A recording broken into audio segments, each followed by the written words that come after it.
فرمائے.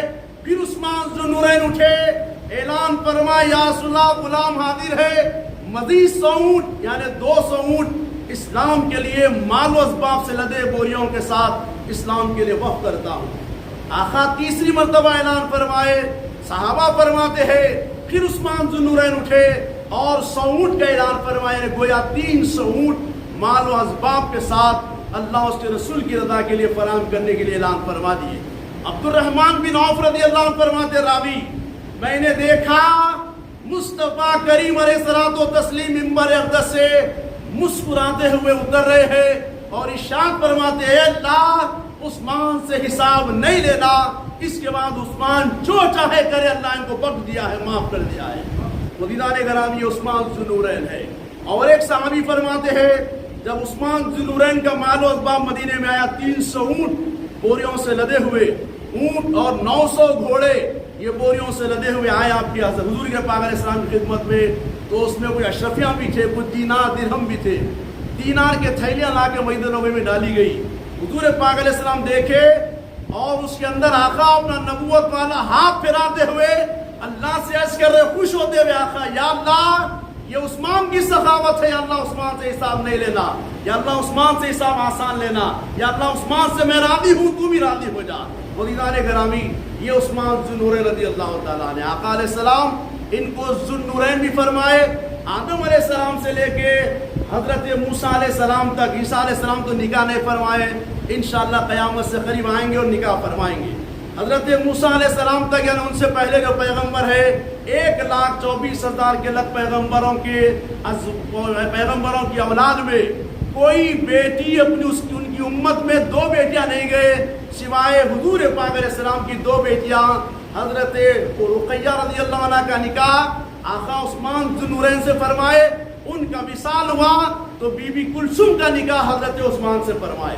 2 بیٹیاں نبی ایک امت کے حق میں, وہ عثمان رضی اللہ تعالیٰ نے جن کو ذوالنورین کا جوڑا عطا فرمایا تھا. اور ایک حدیث زبان میں آقا فرماتے, عثمان اگر اللہ مجھے 1000 بیٹیاں دیتا, اگر انتقال کر جاتے ایک کے بعد دیگر آپ کے نکاح میں دیتے رہتا. عزیزان گرامی عثمان ذوالنورین رضی اللہ عنہ, ان کی عظمت انشاءاللہ وقتاً فوقتاً جب کبھی صحابہ کی عظمت آئے گی ہم سماعت فرمائیں گے. عزیزان گرامی شہادت عثمان پر 2 حدیثیں آپ کے گوشے گزار کرتا ہوں. ایک تو یہ کہ بخاری شریف کی روایت ہے, آقا علیہ السلام ابو بکر اور عمر اور عثمان رضی اللہ عنہ کو لے کے احد پہ تشریف لے گئے. احد پہاڑ آپ دیکھے ہوں گے جو لوگ عمرہ اور حج کے لیے گئے, بہت بڑا پہاڑ ہے. آقا فرمائے یہ پہاڑ ہم سے محبت کرتا, ہم اس سے محبت کرتے. پہاڑ پہ آقا جلوگر ہوئے تو پہاڑ آقا اس کے پشت پہ جلوگر ہوئے تو وجد میں آ گیا, کیفیت میں ہلنے لگا. تو آقا علیہ السلام دیکھے پہاڑ وجد میں آ گیا, ہل رہا, حرکت میں آ گیا ہے, کیونکہ آقا کے قدم کو چوم کے وجد میں آ گیا تھا. آقا ایڑ مارے اس پر, مار کے ارشاد فرمائے اسکت احد, بہت خاموش ہو جا, تجھ پر ایک نبی, ایک صدیق اور 2 شہیدان, 2 شہید ہے. ایک عمر فاروق اور عثمان ذوالنورین کے بارے میں آقا فرما دیے شہید ہونے والے ہیں. عزیزان گرامی عثمان ذوالنورین رضی اللہ تعالیٰ تیسرے خلیفہ بنے. حضرت عمر فاروق رضی اللہ تعالیٰ 10 سالہ خلافت کے بعد اپنے وصال سے پہلے جب آپ پہ وار ہوا, ابو لولو فیروز نام کا جب فجر کی نماز وار کیا تو آپ 5 عظیم صحابہ کی مشاورت سے عثمان ذوالنورین رضی اللہ عنہ کا نام پیش فرماتے ہیں. سارے صحابہ قبول فرماتے اور آپ کو خلیفہ برحق تسلیم کر کے آپ کے ہاتھ پہ بیعت کر لیتے. 12 سالہ حکومت کے بعد کچھ شورش ہوئی, کچھ دشمنان اسلام نے مسلمانوں کا لبادہ اوڑھ کر مصر سے فتنہ بپا کیے. اس کا نام ہے ابن سبا. بانی جامع امام انوار اللہ فاروق علیہ رحمہ مقاصد اسلام میں تفصیل سے لکھے, میں تفصیلات میں نہیں جاتا. وہ شخص یہودی النسل تھا, اس نے عثمان ذوالنورین رضی اللہ عنہ کے خلاف بغاوت کا اعلان کر دیا. وہ تنظیم ملک شام میں آ کے جوان ہوئی, اس کے بعد مدینے کا گھیراؤ کر لیے. حضرت عثمان ذوالنورین کو معلوم ہے کہ یہ لوگ گھیراؤ کر رہے ہیں, لیکن آپ سے آپ کی افواج ذرا غور کریے. آپ حضرت عمر فاروق رضی اللہ تعالیٰ عنہ کی فوج آپ ہی کی فوج ہے, آپ اس کے بعد خلیفہ بنے.